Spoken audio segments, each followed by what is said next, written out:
Father has called me into a brand new assignment, taking me into deeper depths in other areas of ministry.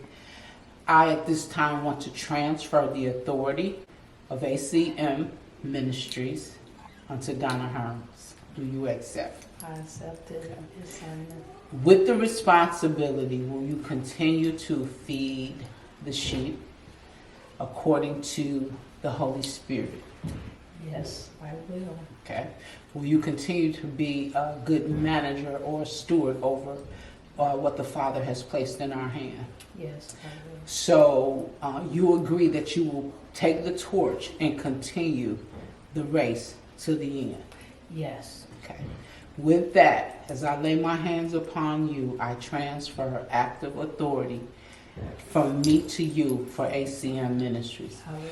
And so, Father, we just thank you that even now, as I walk in obedience unto what you've called me to do, that I freely transfer the power and authority unto Donna as your chosen vessel, Father, to continue the work that you started in ACM, in the ministry, Father. And we bless her. We anoint her with your blood, Father, and we give you glory and all of the honor. Yes. Hallelujah. Hello. So I welcome you guys back to The Perspective. I know for the most part you've heard the show. And so it's an honor today to have you on the show as a guest. And actually it's a double honor because not only have you served in ministry alongside me with friends as well, some of us are family members. So I think that could speak to the level of our relationships with the Father. And with that being said, I'm Apostle Alicia. Some people call me Alicia, some people call me Lady. But those of us that sit at the table just know me as Apostle. One that has sacrificed many years and said yes to the call on my life and have been in a position to mentor some awesome women of God. Pastor Donna, do you want to just kind of speak to what we just did in terms of your answering the call to pick the torch up for the ministry as I embark upon other assignments? Well, we just went through the laying on of hands. Myself accepting the assignment or the mantle that has been passed down to me to be a full-time shepherd over the ministry as the apostle embarks on her new journey.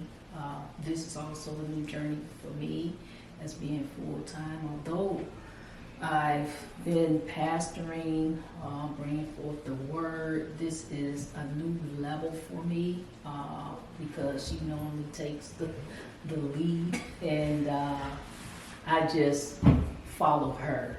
But now I'm going to be on my own, not on my own, she's still the overseer, but I'm going to be the one that's taking over and people are going to be under me or members are going to be under me.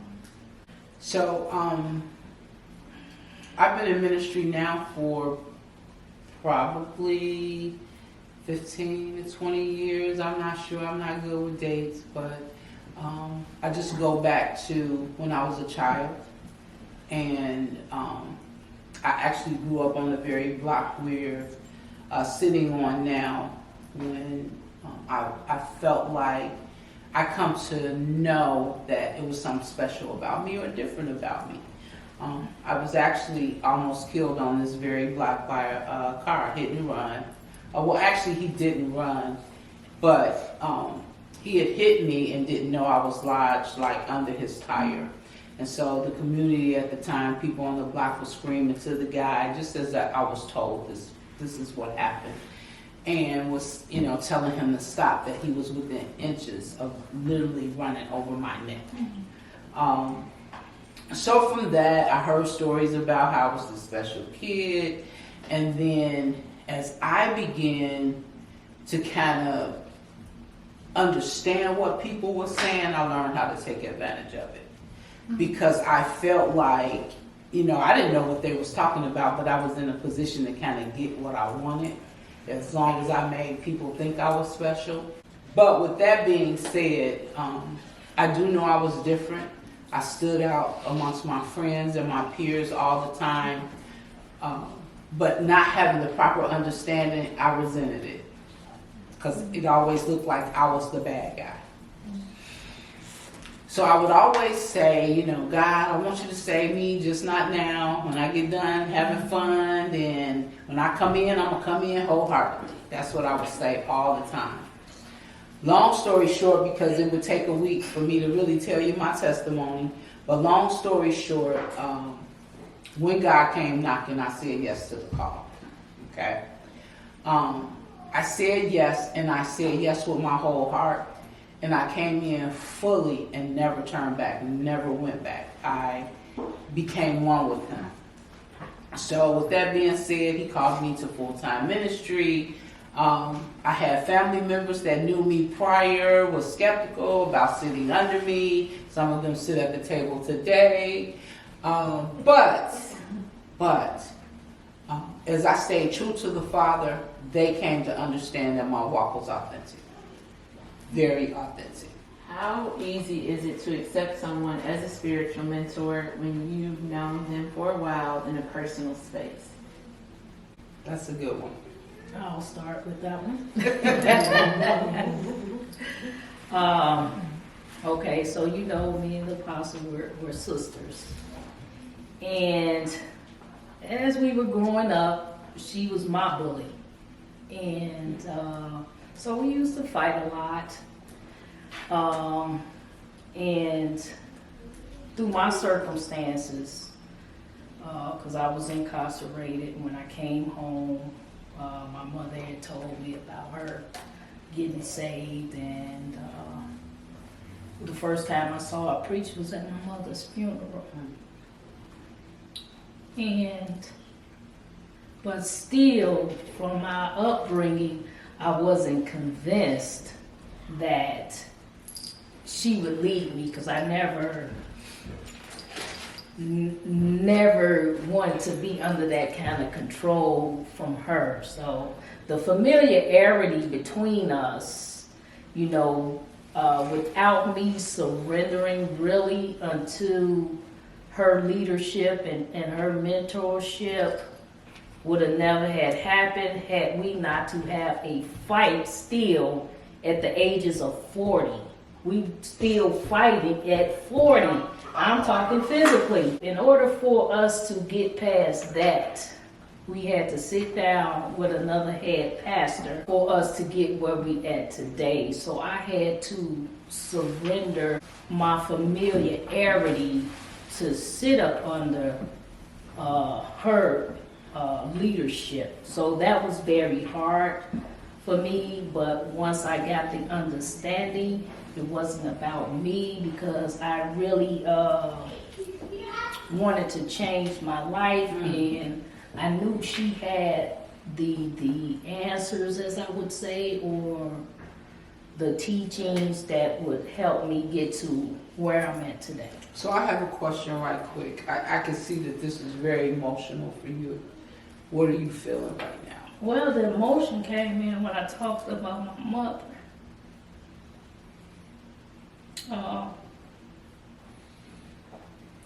She always wanted us to be close. And we was close, but not close. She always looked out for me. She fought my battles. And she do it today. So my mother would be proud to see her daughters where they are today, especially in ministry, because she knew this would be the only way for us to be strong women, is to be under the Messiah, under God. So that was her prayers that got us here, and I know that for a fact. So how easy was it? Like, because I remember, again, when I had some sense of who I was and the little power that came with it, I took advantage of it. I took advantage of people because I knew how to manipulate. And I would do it to her, but you couldn't. Like, you let anybody else try to get away with anything other than me, you was gonna have a problem. So we didn't realize the effects was still there after we turned 40 years old. And we really have a funny story, because we did, even after we had both said yes to the Father, yes to our walk, we still had a physical fight that our children witnessed. It was really bad. And long story short, they left. We were taking our kids to Florida, to Orlando. And we had this fight, and it kind of stemmed from our children, but it was still deeper rooted stuff there that I know now God knew we both had to be delivered from in order to sit at this table today. So you see, He has a plan, even when we don't know it, even when it looks bad, you don't understand it. Now it's come full circle, like, wow. So I watched her struggle through humbling herself under my leadership, only because she didn't quite trust it.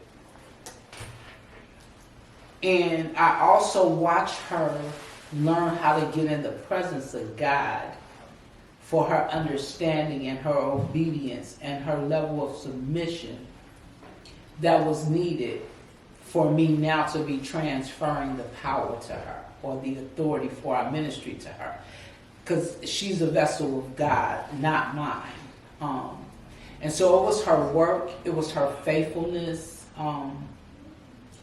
it was her diligence, stewardship that God was pleased with, and then could speak to me and say, this is who I want you to pass the torch to.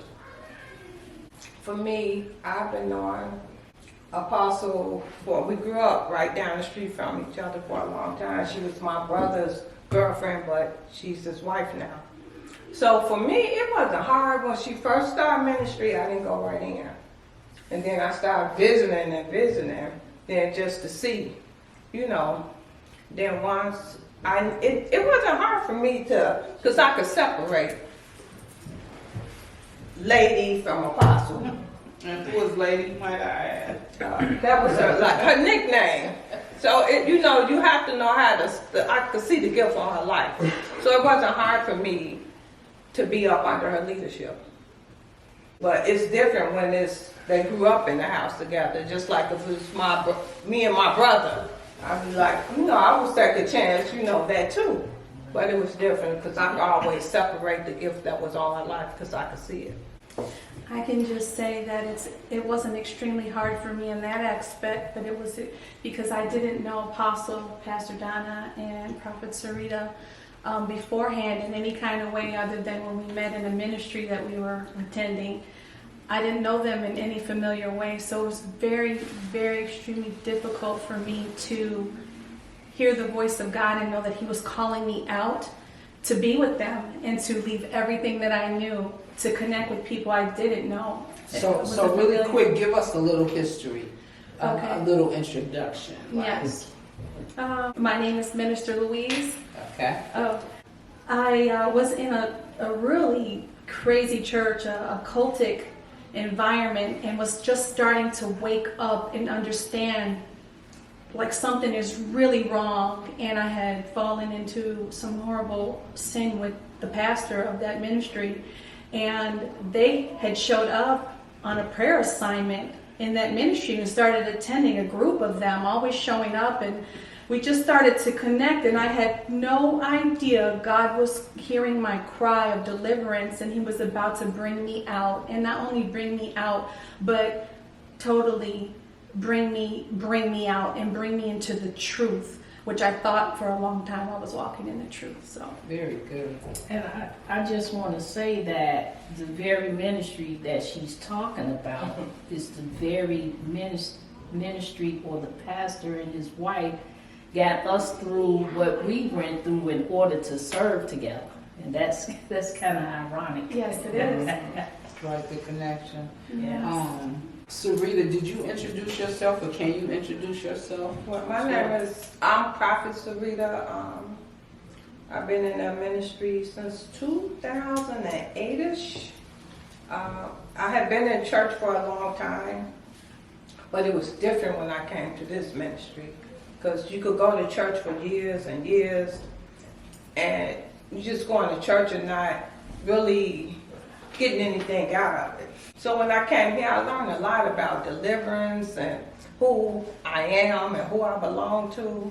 And I always knew I was different too, because I could be, right now, even people outside the ministry, I know I'm different from them, and because of the call on my life. So would you say you were truly set apart? Most definitely. As the word speaks to being set apart after you receive salvation. Yes. I knew it was something different in me, but through Apostle, it was brought forth in me. And it's just a different ministry. It's different. It just changed my life. I would first of all start by saying, when I was called to ministry, I definitely knew I was called to leaders. And I had to come to understand it didn't mean that leaders were already developed as leaders, but the Father gave me the responsibility of maturing them in leadership the right way. So there was a lot of exposing, there was a lot of rebuking, there was just a lot of accountability, where if you don't have accountability, you'll never exceed or succeed in anything God has called you to do if you don't surround yourself by the people God has called you to. Because those are the ones that's going to challenge you to grow up. So I was that type of leader. Now you guys can speak to that. So I would say, understanding that our mission statement was, Apostle, she taught birthing out marketplace ministers. And as a minister in the market that I'm in, it's full of men. And I had to learn to humble myself before men, just being the boss over them, and not speaking to them any kind of way where I was called out as doing that, but then I humbled myself, and now they respect me, they see the call or my character when concerning them. So I minister them to men in a different way, because I can't come to them with the Bible, but they look at me with my character and they respect the person that I am. And although they do know I'm a pastor, I don't throw it in their face to make them respect me. I make them respect me for the integrity and the character that I carry around them. So you didn't have to pull them into church to do that? No. Okay. They ministered right there on the job. Right there, and they always say, "You always telling me to do the right thing." Because that's what you're supposed to do. Okay. And as far as ministry, I just use the anointing of the Spirit as a teacher, teaching them the Word, what the Word say, to grow them, to mature them. And so that's how I've been used as a mentor. And for me, it was like in the marketplace at work. They used to always, my co-workers, because I have my headphones on, but I'm listening to gospel music, and I get to singing and can't keep a key. So they knew what was in me. So anything would go on, they would come to me or text me, or can we go outside? Can you pray for me? And in different situations, even the big people, my boss or whoever, and just being that light in that place and able to mentor to different people on all levels, and never changing who I am to fit in with the other stuff that's going on around me. I would just say that I haven't really fully stepped out into mentoring anyone. I've spent all this time, God, working on me to prepare me to be a mentor. So I've had major character work and major correction and rebuke and a lot of old foundation torn down to be prepared to be a mentor. So I spent a lot of time even in the marketplace alone, working alone. I felt like that all that time God is just preparing me, and I feel like I'm at the brinks now of now beginning to be able to be in a position to mentor others. So I would say Minister Louise came out of an abusive ministry. One that was very abusive, not physically, but financially abusive. And so it was very hard for her to submit to leadership of any kind. So a lot of believers go through that. And that's something I had to learn as a leader, is how to not get frustrated with individuals like that, because you know what that is. And so, I believe the compassion, overrides everything else, where I just grew to love her, even in that place. But it's not an easy place when you have ministers that's been wounded, and you got to break through that stuff to get to the heart. So, This is the last question. How have you accepted the need to sacrifice personally in order to accept what God has planned for you? I truly accepted it, but it took me a long time to accept it because I did not trust God. I had severe trust issues, and I feel like I've totally said yes to Him finally, but it took me all this time, and I had to get to the point where I got past man, I got past myself, I got past everything, and began to cry out to do exactly what He called me to do. And it took me a long time because of trauma and trust. I had to go through quite a few things to be healed and delivered to get to the end of me. And I just, not too long ago, just recently fully said yes to whatever needs to be done to sacrifice. And I have accepted what that means. And I understand that, how He has laid it out to me. It's a life of sacrifice for my time. It's a life of sacrifice for the decisions I want to make, where I want to go, who I want to be with, that I'm continually in a place with Him to hear, to do what He's called me to do. So now finally I feel like I'm a chess piece, and I start seeing Him moving me here, there, connecting me with this and that, and everything is starting to fall in line for me and make sense to me. And I find the total sacrifice to be so satisfying, because I felt like all the time before I said yes, I was wandering and didn't even know what was wrong with me. But I feel like all the wandering is over, and I'm enjoying Him just moving me and connecting me. awesome. I would say I had to go through some humbling experiences to be elevated each time.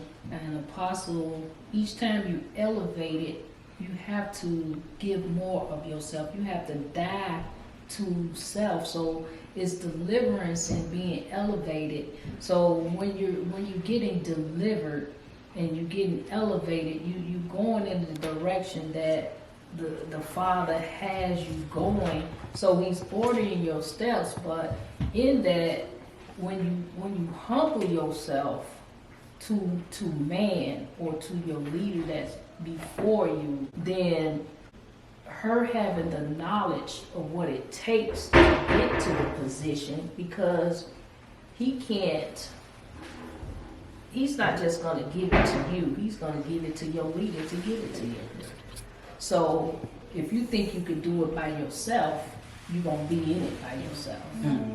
So it's always somebody ahead of you that been through the experience that's going to teach you how to walk that path. So she was a great example of me getting in. I've always like saying, you know, I want that gift. I want that. You look at God and everything. So I was thirsting after him.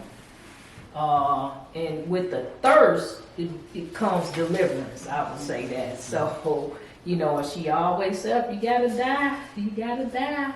You know, it's some suffering and some humility that comes with that. You know, you gotta let go of some stuff. And I think that when you sacrifice yourself, you got to think it's not just for you, it's for the generations to come. So long as you taking this process to give your life over to the Father, you holding up your bloodline.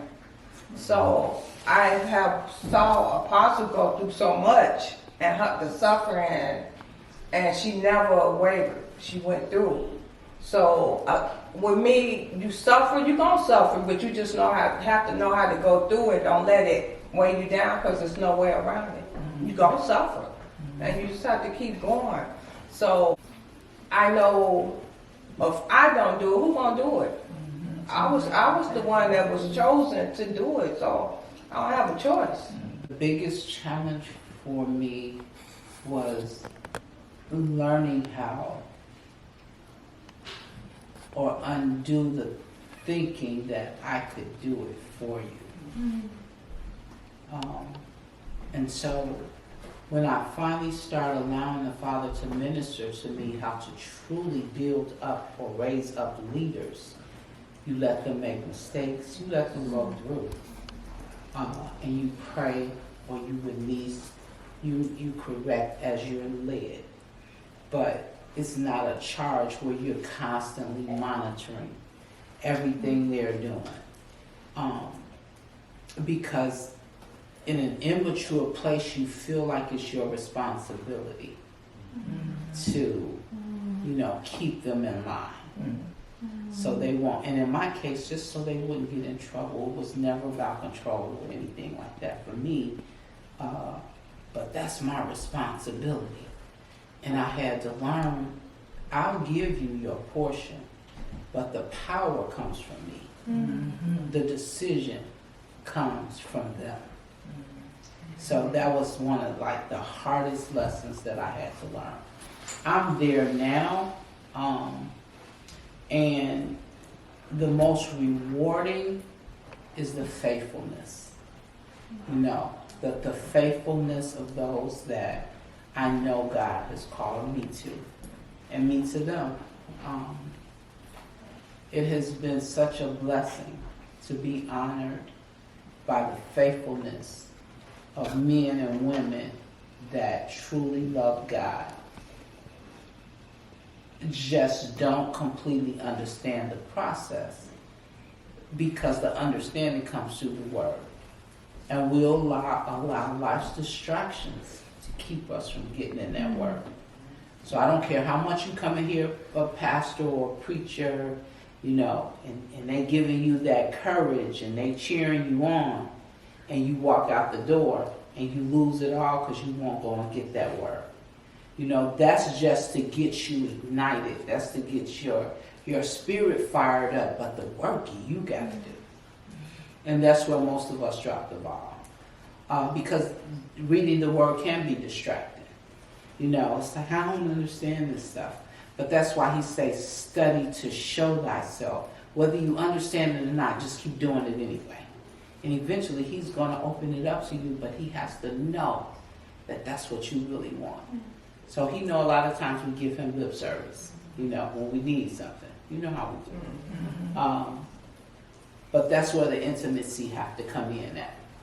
I know I can't live without him, period. Like, I can't live without him. Every decision I make, down to what I wear, is I'm led by the Holy Spirit in every fiber of my being. and that's a whole nother topic, but that's what it's needed to birth out true leaders. And so I sit before true leaders now. You know, all of us still have some work to do, but the faithfulness is what? It's a blessing for me. And I have one last question, and we can kind of wrap it up with this. I think this is a very key point. How hard was it to accept the correction? Oh God, it was extremely hard. It was frustrating. It was hard because I had never truly been corrected as a child. So I didn't know what proper discipline was. I didn't have a father at all, didn't know him. I had extremely, and I didn't understand that apostolic, it was hard to get past the trauma that I was already experiencing on top of the correction. It was like, I don't know how to, do this, Father. So I had to have much healing, but I look back and I'm just so thankful because all of it was love. It was the hardest thing ever for me to accept correction, but it was the most wonderful thing that I could ask for, the perfect spiritual parent that God knew what I needed to become the person to make me the leader that I am today. It was an amazing thing, but it was extremely hard. I could say for me, it wasn't hard because I know I'm not perfect. Because if you saying something on me that I don't see, I want you to tell me. And if I have to go, and study about it, and you call me out, I'm going to do it. But I know if you my mentor, if I'm not teachable, what's the point? So correction is needed. Me, I don't think it was hard. I just had to root out the familiarity coming from Apostle, because then when she would correct me, I accepted, but I had to go home and talk to the Father, to say, let me separate the sister from the anointing of the correction, accept it, and move on. I never let it linger of anything. She correct me, then I accept it. There was never where I just held on to anything because my walk was important to me. And I knew that she knew how to get me there, but still I still was dealing with familiarity. That might still come up every now and then, but I'm mature enough to go to the Father to say, take that away from me and let me look at the spirit that's within her. So with that, guys, I guess we can wrap it up by saying our ministry has been a very unique, a very special, anointed ministry that I know God singled us out, or He chose us. He hand-plucked us out of the world and said, I can use them, but I need you to train them. That's an honor within itself. Yeah. And I've never been over anybody that I didn't like. Now, I'll deal with your sin, but I can still love the hell out of you. I've never had one relationship where I could say, I cannot stand that person. And I just know that's the love of God that comes from becoming that sacrifice, just like He did. He did it because He loved us. I did it because I love you. So on that note, I just want to thank you. I want to thank you for helping me come to the next part of my journey, the next chapter of my life. And it's never that I'm leaving the ministry, but I have other work to do. We all have different areas of ministry that God is going to use us in. So it's an honor when God chose somebody that I watched grow up my whole life and say, she's prepared, she's ready. You have to understand what that looks like, and I'm sure what that possibly feels like. It has nothing to do with us being in the same bloodline. Well, it do, but you get what I'm saying. It was not my decision. God made the decision. So on that note, again, thanks for watching. If you want to hear more about mentorship or any other subjects, subscribe to our YouTube channel below. Peace. Peace. Thank you for watching The Perspective.